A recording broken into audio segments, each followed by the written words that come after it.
Hey mamas, this is for you if you have girls around the ages of 8-ish till about 12-ish or still waiting for that first cycle, particularly if this is brand new to you. So maybe this is your oldest girl or just not a season you've traversed through before.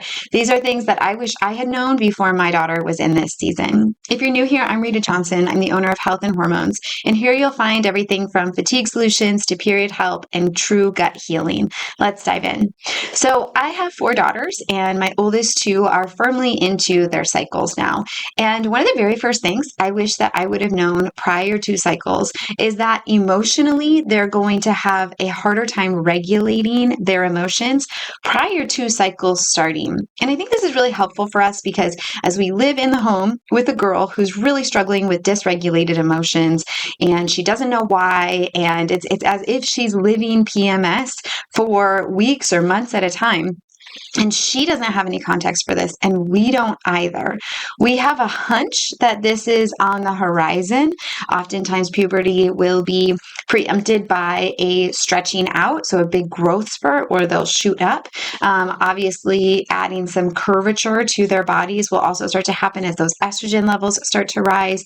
We see a separating of waist and hips instead of just that little girl body, which was much more not that way. And then obviously some breasts develop. But really, this emotional piece, I think, is something that's not talked about enough. And I have found with my own girls, sitting them down during this time and just helping them to understand this is what you're embarking upon. If you haven't had that conversation yet of these are the changes you're going to experience, and it's by God's design, and it's beautiful. And at the end of this, you're going to turn more and more into the woman God is creating you to be. And that is a mother, that is a nurturer, even if they never physically carry a baby in their womb. And so just empowering them with that information is the very first step. And then helping them to understand that as their cycles begin, they'll have hormonal shifts throughout the month. And with those hormonal shifts, sometimes it happens that we feel really grouchy or really irritable or we cry really easily. But when we know where we're at in a cycle, it's just easier to deal with that. There's more peace in our own bodies with how we're responding to that. And so that's something I think it's really important to allow to give our daughters that language around what's happening, where we're going, and how this is going to get better.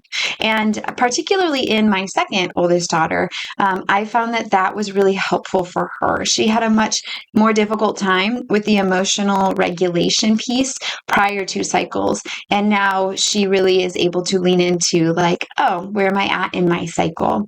And have that greater grace for her body and what she's expecting out of it at that time. Okay, another thing that I wish somebody would have told me before cycling, it was really to prime my daughters for the breadth of the different types of options of period products. I know this sounds silly, but it's changed so much since I had my first cycle in the mid-90s. And so it's really neat to see the different things from the period underwear to, gosh, I don't even know, the cups to, obviously the pads and the tampons and all of that too. But it's just really helpful for them to feel like they have some ownership in that or some of that decision-making ability as well. We've bought a few different things for them to kind of experiment with and try out. And we found that that's been really helpful as well. So just, really kind of ask your girlfriends what has helped them for their girls, what products are they using?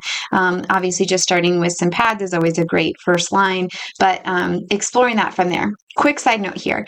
If your daughter is cycling and she has painful cramps, if she's using tampons, be sure that she's only using organic tampons. Just that switch alone can sometimes be enough to help prevent those painful cramps because of the toxic chemicals they put in tampons. Obviously, there could be other issues going on, things like endometriosis, but if we can start with something subtle and small and that makes an improvement, then we definitely want to start there. Okay, so lastly, I wish someone would have told me that there's so much to spreading out the conversation on things like the birds and the bees. I think a lot of times when we think about pulling our daughters aside and explaining to them the way that their body is designed, we also then start to think, should I tell you how that baby gets there? And what I have found in my own family is that the time that they're ready for the physical changes to be talked about through this beautiful lens of, a firm foundation in your body is good. It was designed beautifully. There's a lot you can do to support it. To the way a baby is made, it was a totally different developmentally conversation.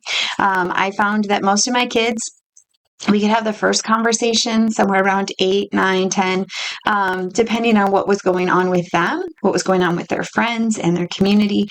But the second conversation, we really have delayed until a little bit closer to 13 or 14. Now, my children are homeschooled.